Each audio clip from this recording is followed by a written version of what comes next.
Salve, salve galera! E aí? Começando agora mais uma sequência de vídeo. Agora não sujando mais as mãos com graxa, né? E sim mexendo na parte eletrônica da coisa, né? Então o primeiro passo é achar a central, que no caso do meu carro, ela fica aqui no pé do passageiro, galera. Eu já desmontei, mas eu vou mostrar pra vocês. Aqui embaixo tem um pino, né, que é como se fosse um parafuso, só que de plástico. Então você gira e ele sem problema, beleza? E o segundo é tirar essa presilhinha aqui de baixo. Então, para não machucar a peça, o que eu recomendo? Vocês pegarem um fio dental ou um aramezinho para organizar fio, né? Que é como esse aramezinho aqui. Aí eu recomendo que vocês envolvam a presilha com esse arame. E aí você vai fazendo um movimento circular até que o arame consiga puxar a presilhinha sem machucar a peça e sem machucar o próprio pininho, né?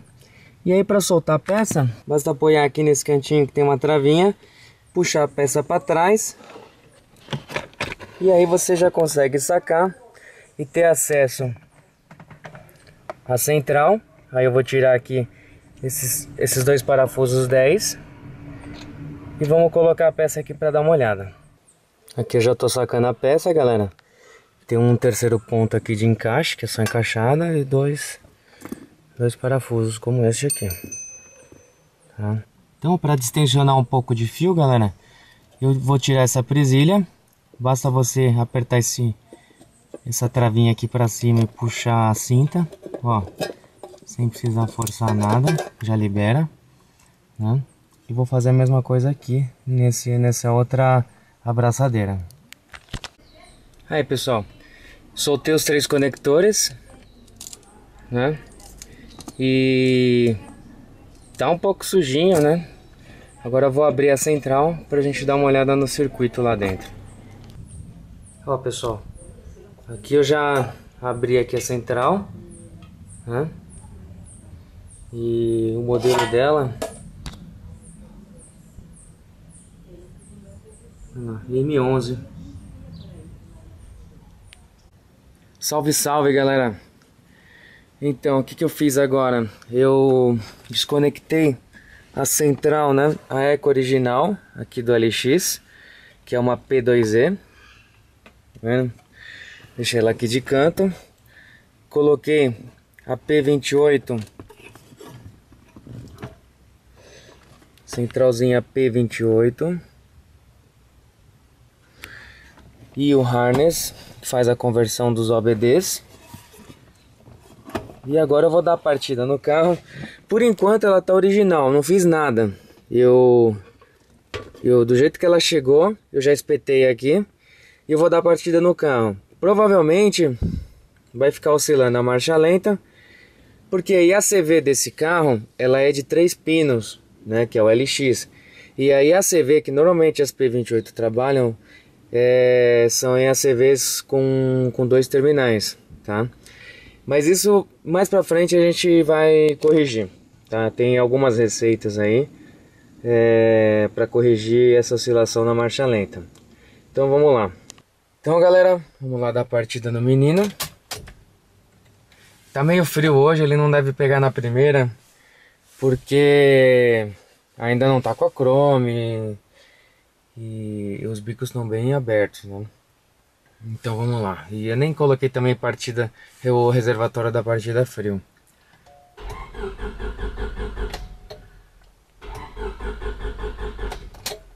Mas tudo bem, sem pressa. Vamos de novo. Eu não gosto de insistir assim muito no motor de arranque, né?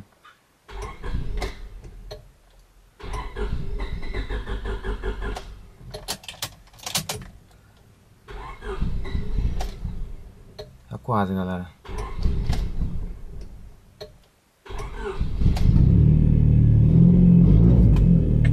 faltando álcool, né? E a injeção ainda também acabou de chegar, né? Deixa ela mapear legal o carro, né? E aí a gente vê. Deixa eu aquecer um pouco. Você vê que ele já ligou com a luz da injeção acesa, que é justamente em função da IACV.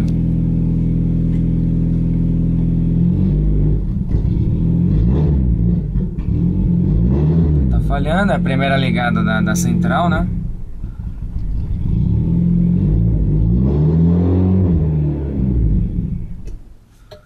Vamos lá.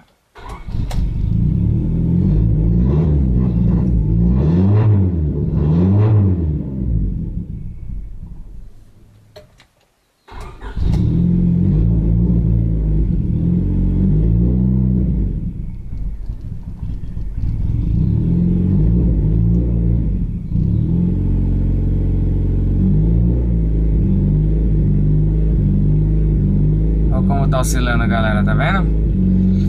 Que é aquilo que a gente percebeu. Tô pisando de leve só no acelerador.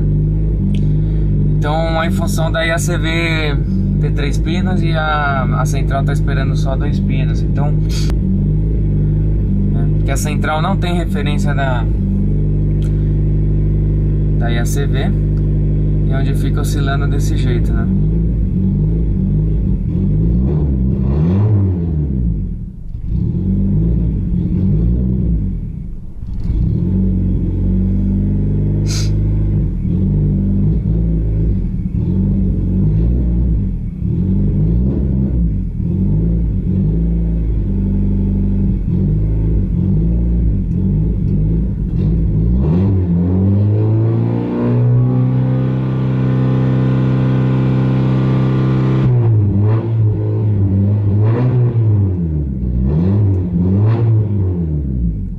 Querer responder melhor, tá mais quente, né?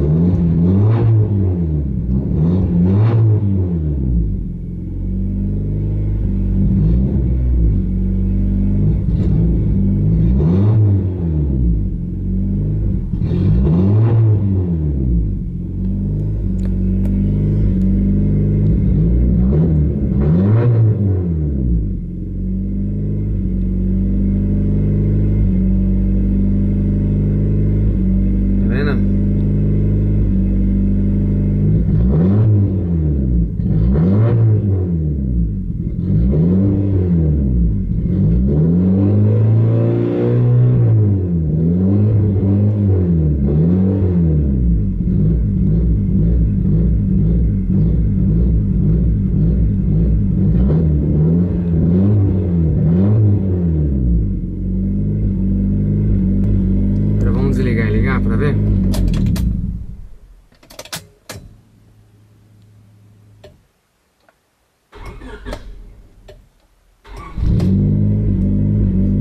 Olha lá.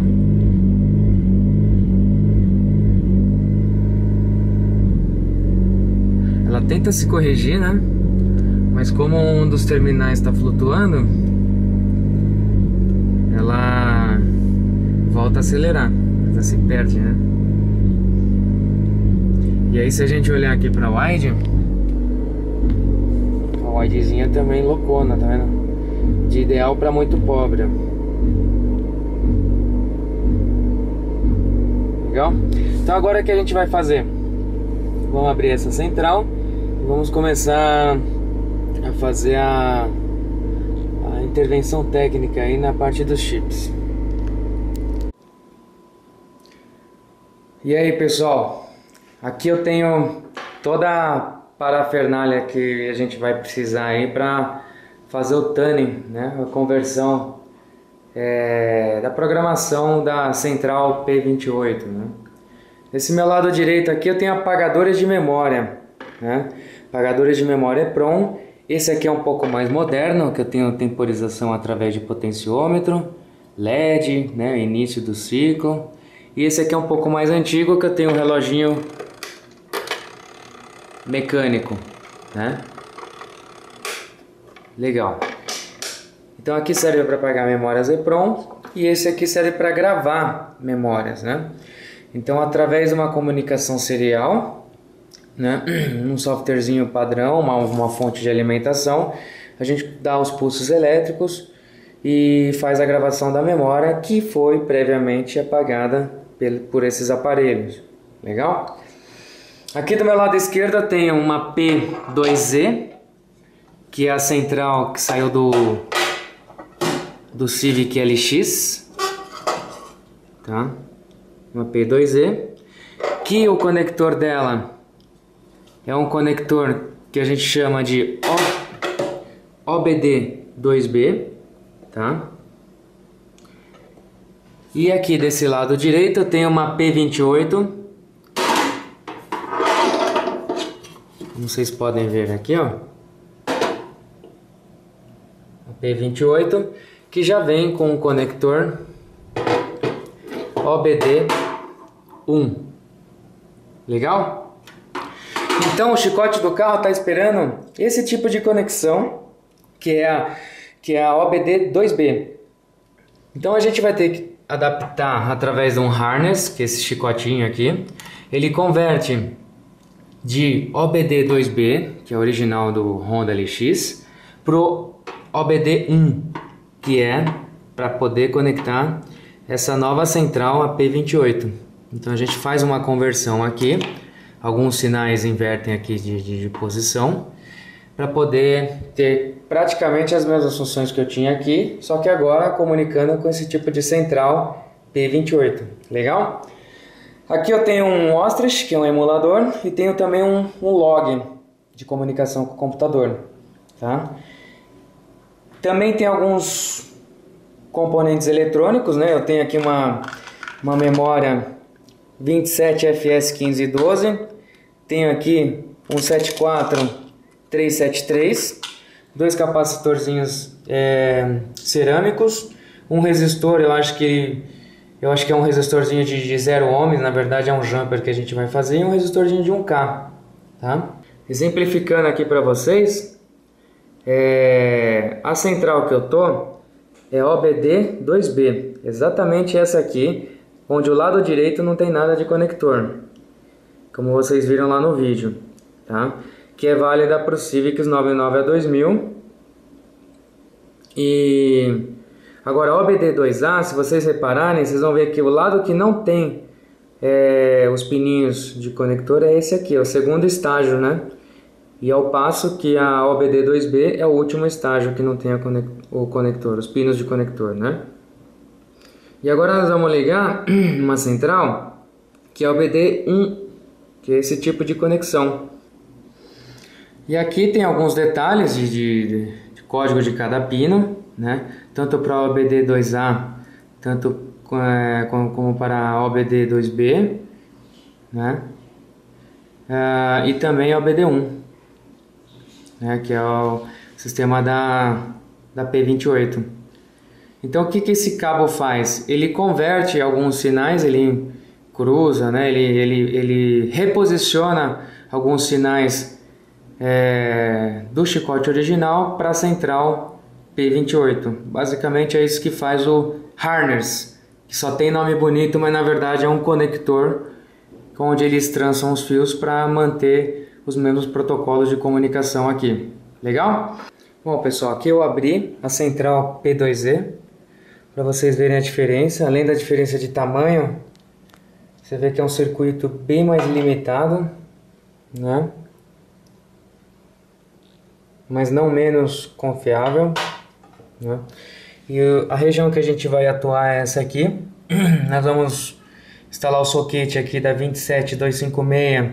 Vamos também colocar o 74373, os dois capacitores, o jumper e o resistor. Beleza?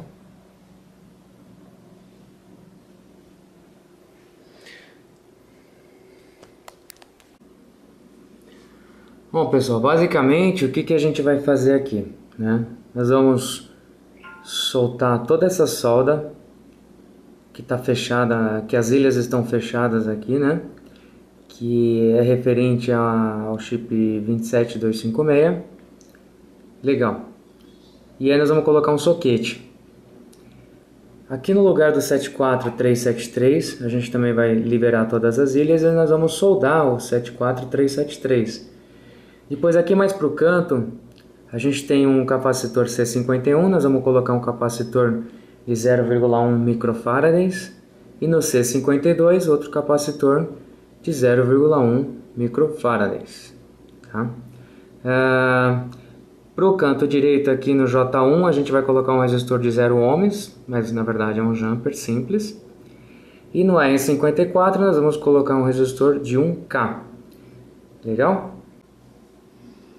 Aqui pessoal, em watts.net a gente pode consultar tudo isso daí que a gente está falando, tá?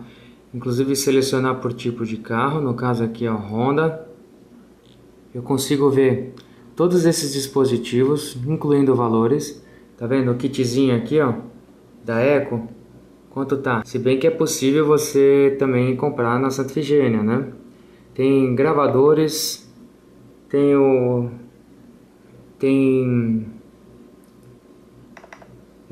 Ostrich, tem também o Extreme Relog, que é o que eu tenho esses dois. O Rolog, ele tá barato, ele tá $35, mas o Ostrich ele tá um pouco mais caro, ele tá $175, tá? Tem o chip, o buffer 74373, legal. Tem também a bateria, que às vezes ela descarrega, né, a bateria do emulador. Tem os capacitorzinhos aqui de 0,1 microfarads, que é o que a gente vai colocar no circuito. Tem o cabinho do log de comunicação. Todas as parafernálias. Muitas dessas coisas a gente acha aqui em São Paulo, na Santa Efigênia, né, tá? Gravador de memória pronto, tal. Mas por exemplo, o Ostrich, que é o emulador, você vai ter que comprar realmente ou tentar desenvolver um circuitinho parecido aí, fazer alguma adaptação, se você manja bastante de eletrônica, tá? Então, uma das coisas que o site aqui está falando para a gente tomar cuidado é com relação à memória 27, 15 e 12 fake, né? Que ele dá algumas dicas de como tem que estar gravado o chip. Ele fala também que o fake ele vem gravado Taiwan aqui atrás, que a gravação aqui em cima não é feita a laser. Então na hora de comprar o chip, vocês se atentem a esses parâmetros, né? Então vamos falar um pouco aqui das memórias. A gente tem aqui uma 27256 ou 27, 15 e 12, na verdade o que vai alterar o tamanho interno dela. O que acontece? A gente tem uma memória aqui que ela é apagável eletronicamente, é programável eletronicamente, né? Então a gente tem alguns pinos de endereço, outros pinos de dados, como qualquer outra memória. Quanto a isso não tem muito segredo.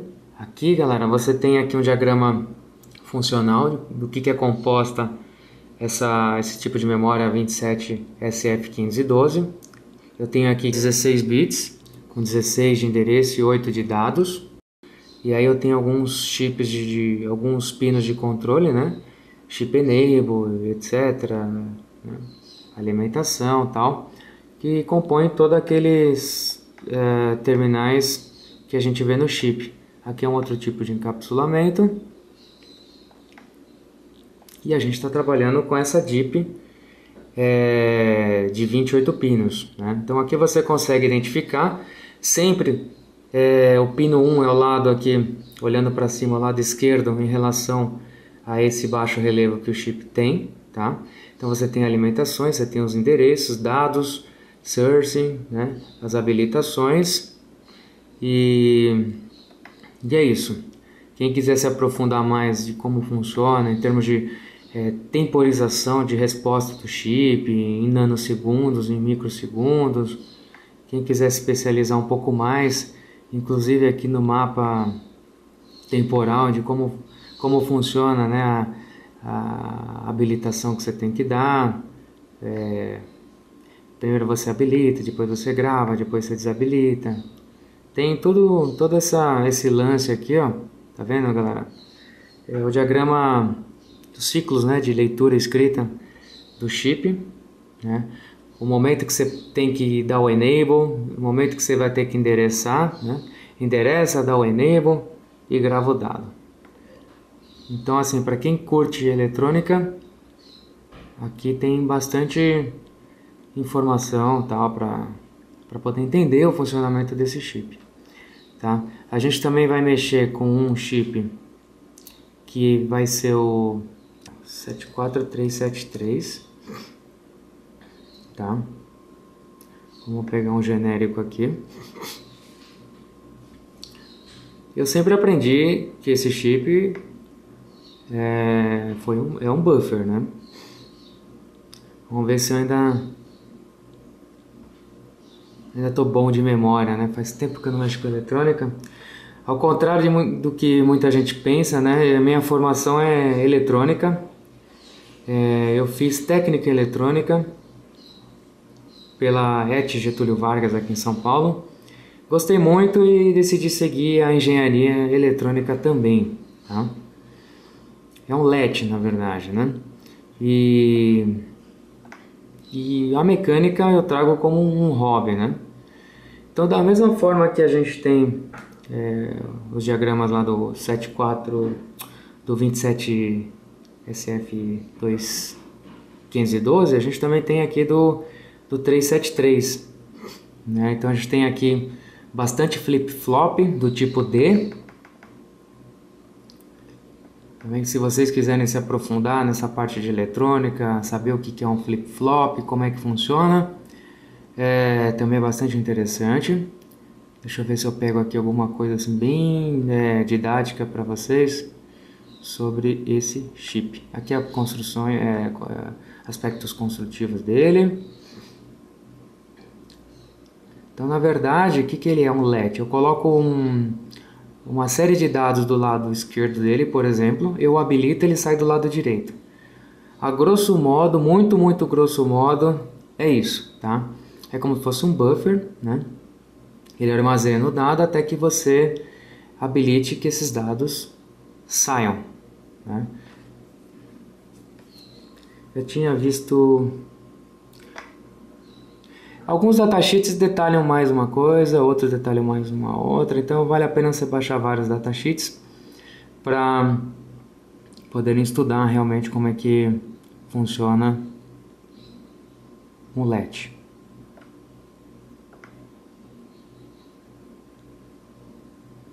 Aqui, né?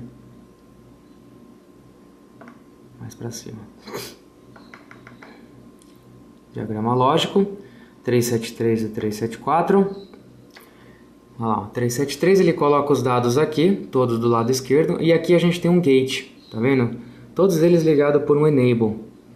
Então, quando eu habilitar aqui, ele vai pegar todos esses dados que está do lado esquerdo e vai fazer com que eles saiam aqui. Alguns invertem, outros não invertem, entendeu? Mas assim, a grosso modo é isso, ele pega o dado que está na entrada. A partir do momento que eu habilito, ele libera para a saída, tá? Bom, pessoal, não sei se vocês viram, tem um apagador de memória EPROM que é por meio de luz ultravioleta, né? E aquele tipo de apagador serve para esse tipo de memória EPROM, que é essa que tem a janelinha. Se você reparar nesse tipo de memória, ela tem uns fiozinhos assim, uns terminais, e alguns deles dentro são até folhados a ouro. Uma vez eu abri uma dessa daqui, eu vi. O que acontece? Quando a gente grava esse tipo de memória EPROM, o gravador ele rompe. Isso aqui é como se fosse alguns fusíveis, né? Ele rompe alguns desses fusíveis e aí sim você acaba mapeando o seu circuito. Na hora que você precisar apagar, né, voltar ao estado inicial, resetar essa memória, você coloca num daqueles aparelhos, que pode ser esse aqui ou pode ser esse aqui, tá? Ele tem uma luz ultravioleta que vai agir nessa janelinha da memória e vai fundir novamente esses terminais que a gente viu no vídeo, tá? Esse aqui é um apagador de memória EEPROM, tá? Erasable, Programmable, Read Only Memory, tá? Esse outro tipo de memória, flash, ela é apagada eletricamente, e aí é necessário um circuitinho desse estilo aqui. Você liga no computador, ele joga pulsos elétricos para apagar a memória e também joga pulsos elétricos para gravar, tá? Esse tipo de gravador também aceita memórias EEPROMs, sem problema algum, tá? Então, se você quiser estudar a respeito desse tipo de memória EEPROM, você também pode. Posso usar uma 27C256? Posso, dependendo da programação que eu for fazer. Eu não vou precisar de 512 de memória, entendeu? Eu posso precisar de menos, sem problema, tá? Como é que a gente tem que interpretar isso, galera? Eu tenho aqui, por exemplo, nesse tipo de memória, 32.000 linhas com palavras de 8 bits. Ou seja, eu tenho 256 kilobits. Beleza? E aqui, galera, vamos exercitar. Uma 27C512. Eu tenho 64.000 linhas com 8 bits, que vai dar os 512 kilobits. Beleza? Vamos voltar para cá. 32 com 8 bits e 64 com 8 bits. Então, dependendo da programação que você for fazer, você não vai precisar de tudo isso de linhas. Então, você pode usar uma memória menor, tá? Não tem segredo, é isso que vocês têm que entender. O conceito da coisa, porque muitas vezes a pessoa te passa uma receita, usa 512, você vai ter que usar 512. Vamos supor que você não acha, você acha 256, que é uma das mais populares, dependendo do que você for rodar nela, cara, é mais do que o suficiente, tá? Por exemplo, galera, uma memória 512 aqui, eu tenho ela aqui com a janelinha, que é apagável através de luz ultravioleta, tenho ela aqui como se fosse uma flash, apagável eletronicamente, e tem outros tipos de encapsulamento, beleza? Basicamente a lógica, eu tenho alimentação, tenho terra, tenho a saída de dados, tenho os endereços, tenho a habilitação e tenho esse GVPP, que se você olhar aqui, é uma habilitação de saída. E aqui a habilitação do chip. Eu habilito o chip, habilito a saída e aí eu tenho dado na saída. Basicamente você pode imaginar isso aqui como um grande banco de dados, né? Você tem trocentas linhas, em cada linha você tem uma informação de 8 bits, tá? Então, dependendo da informação que você quer, você endereça, né? O seu stack pointer lá, o seu ponteiro vai até o endereço que você está falando, pega aquele dado e aí você dá um comando aqui, ele pega o dado e joga na saída. A grosso modo, a memória EEPROM é isso. Então, resumindo, a memória faz isso e o buffer faz aquilo lá que a gente estava falando, pega os dados da entrada, você dá um enable e joga tudo na saída. Beleza? Por exemplo, pessoal, essa memória eles falam que é 512, né? 512, 27C512. E aqui no datasheet ele está falando que eu tenho 65.000 linhas, 536, né, com 8 bits cada linha. Então, para a gente ver se essa informação é verdade, ele me diz que eu tenho 16 bits de endereço. Para a gente saber quantas linhas eu consigo endereçar com 16 bits, eu faço a seguinte conta: 2 elevado a 16 e vamos ver o que vai dar. Então eu pego aqui 2 elevado a 16, eu vou ter aqui 65.536, que é exatamente o que está falando o datasheet. 65.000 linhas, 536 eu consigo endereçar com 16 bits. E em cada linha eu tenho palavras de 8 bits, que é o que ele está me dizendo aqui. Então, galera, o que vai acontecer? Quando eu endereçar tudo zero, por exemplo, eu estou chutando um dado. Vamos supor que eu tenha armazenado 10100111. Então ele vai me pegar esse dado de 8 bits e vai me jogar na saída. Quando eu endereçar 00101110100000, ele vai me pegar esse dado de 8 bits e vai me jogar na saída, tá? Então é isso, só que ele consegue fazer isso com 65.536 linhas, né? Então essa é a capacidade da memória. Então quando você tiver alguma dúvida nesse sentido, é só você pegar 2 elevado a quantidade de bits de endereço, você vai saber o quanto ela tem capacidade de endereçar, e depois o outro dado é quanto que ela tem de capacidade de armazenagem de dados, tá? Poderia ser que ela conseguisse armazenar 16 bits? Poderia, né? Aí eu ia ter uma memória de 65.000 linhas e 16 bits. E aí, galera, o que acontece se eu multiplicar as linhas pelos bits? Eu vou ter 524.288. Comercialmente eles chamam de 512. Só agora vamos fazer um exercício da memória 27C256, que ele me diz ter 32.000 linhas e 8 bits, tá? Então, descendo um pouco aqui o datasheet, a gente vai ver que eu tenho 15 bits de endereço, né? E eu tenho de saída os mesmos 8 bits. Então, se eu fizer a conta 2 elevado a 15, quanto é que a gente vai ter? Vamos pegar a calculadora. 2 elevado a 15, eu tenho 32.000 linhas 768. Tá? Então, se eu tenho 32.000 linhas 768, eu multiplicar pelos 8 bits, eu vou ter uma memória de 262.144 kilobits, que comercialmente a gente chama 27256.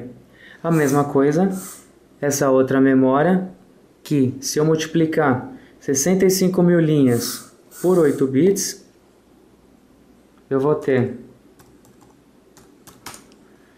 524.288, que comercialmente a gente fala que ela é uma de 512. Legal? Então, resumindo, né? Tudo depende da quantidade de linhas que eu quero endereçar. Para eu endereçar 65.000 linhas, eu preciso ter 16 bits para ter uma quantidade de combinação de 65.536. Para eu endereçar apenas 32.000 linhas 768, eu preciso ter 15 bits, que eu vou ter 32.768 combinações, tá? Sendo que para cada linha eu tenho 8 bits de saída, tanto da memória 512 quanto da 256, tá? Então é isso, pessoal, um pouquinho de eletrônica, uma pincelada a grosso modo, só para vocês terem uma ideia. Na parte do chip, quais vão ser as funções dos mesmos, né? Então, pessoal, aqui está a nossa memória e aqui está o nosso LED. E agora vamos falar um pouco dos resistores. Eu tenho um resistor aqui, deixa eu ver se eu consigo um foco para vocês, mas ele é um resistor, a gente tem que ler nesse sentido aqui, é um resistor que tem a cor marrom, preta, vermelha e dourada, tá? Esse resistor é um resistor de 1000 ohms ou 1 kΩ, que é a mesma coisa, tá? Ele tem aqui, a gente tem marrom, preto, vermelho e dourado, são as tolerâncias. Existe uma tabela de cores, que depois vocês podem colocar no Google aí, tabela de cores de resistores, né? Que é o seguinte, cada faixa representa um número, né? Então o nosso resistor aqui começa com marrom. Então vamos lá na tabela, você pode pegar uma tabela do Google aí, código de resistores. A gente tem como marrom o número 1, então eu já coloco aqui a primeira cor marrom corresponde ao 1. Depois a segunda é preto, então a segunda faixa é 0. A terceira é vermelha, então vermelho multiplica, coloco 2 zeros. E aí eu vou ter um resistor de 1000 ohms. E a última faixa, que é a dourada, que é a tolerância, ouro, é 5% de tolerância. Então ele pode ser mais ou menos 5%. Então, a gente também tem os resistores de 5 faixas, né, que aí existe a tabela também específica para eles, né? Ele vai ter mais uma faixa aí de números para você interpretar, mas o conceito basicamente é o mesmo, tá? Então cada cor representa um número e a gente tem uma penúltima faixa que é o fator de multiplicação, né? O fator multiplicador, e por último a tolerância, que pode ser 1%, 2, 5, 10, meio, depende aí do tipo de resistor que você vai trabalhar. Nesse caso aqui não precisa ser nada muito preciso, né? A gente está utilizando aqui um resistor de 5% de tolerância. Ele é um resistor de 1K, que é o recomendado para fazer esse tipo de alteração na central. E esse outro componente, pessoal, a gente chama de capacitor.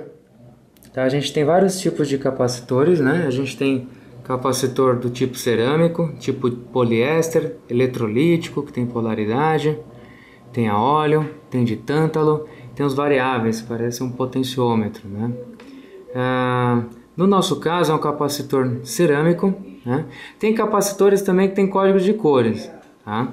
No nosso, que é um cerâmico, a gente tem ele é numérico. O que está falando aqui? Que ele é 103. O que é 103? Sempre a base de referência é picofarad, que é igual a 10 elevado a menos 12. Então, o primeiro dígito é o valor dele, o segundo também é valor, e o terceiro é o fator multiplicador, tá? Então, é 10 elevado à terceira. Então, ele é um de 10.000 picofarads. 10.000 picofarads é a mesma coisa que eu dizer que ele é um de 10 nanofarads, que é 10 elevado a menos 3. Se a gente olhar na escala, a gente tem quilo, mega, giga, tera. E para baixo a gente tem mili, micro, nano e pico. Tá? Cada vez que eu subo aqui eu elevo 1000 vezes. Cada vez que eu desço aqui, eu desço 1000 vezes. Tá? Então é 10 elevado a menos 3, 10 elevado a menos 6, 10 elevado a menos 9, 10 elevado a menos 12. Tá? Que é a nossa referência. Aqui é 10 elevado à terceira, que é o quilo. 1 quilograma é 1000 unidades de grama. 1000 unidades de 1 grama, beleza? É 1 quilograma. Mega, né? 1 quilômetro é 1 quilo de metro, né? É 1000 vezes o metro. É 10 elevado à terceira o metro, tem 1 quilômetro.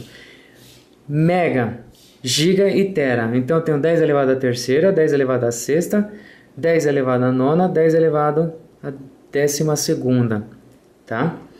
Então é isso, a interpretação dos capacitores é de maneira análoga ao resistor, tá? Então, o primeiro dígito significativo, o segundo dígito significativo e o multiplicador. Valor dado em picofarads, a referência sempre é em pico. Então, eu estou com dois aqui, cada um de 10 nano. E esse outro resistor aqui, ele é um resistor 0 ohms, ele é um jumper, ele é um curto-circuito. Bom, pessoal, agora na realidade, o que eu vou ver? Vamos ver se esse resistor de 1000 ohms, realmente ele tem 1000 ohms aqui no multímetro. Olha lá, 997. Está dentro daquele fator de tolerância de mais ou menos 5%. Tá? O outro resistor, que era para ser um curto, realmente ele é um curto. Tá? Bom, pessoal, alguns multímetros medem capacitância. O meu mede, mas eu não sei porque ele deve estar com algum problema, não está medindo legal. Mas assim como ele mediu com o resistor, ele também vai medir com o capacitor, né? Tem multímetro que também mede beta de transistor e polaridade, etc. Esse meu aqui faz isso através desse adaptador. Só que eu não sei por que cargas d'água ele não está medindo o capacitor.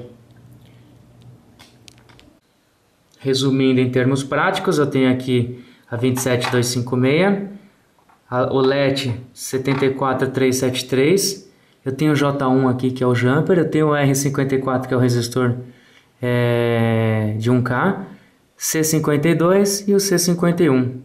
Beleza?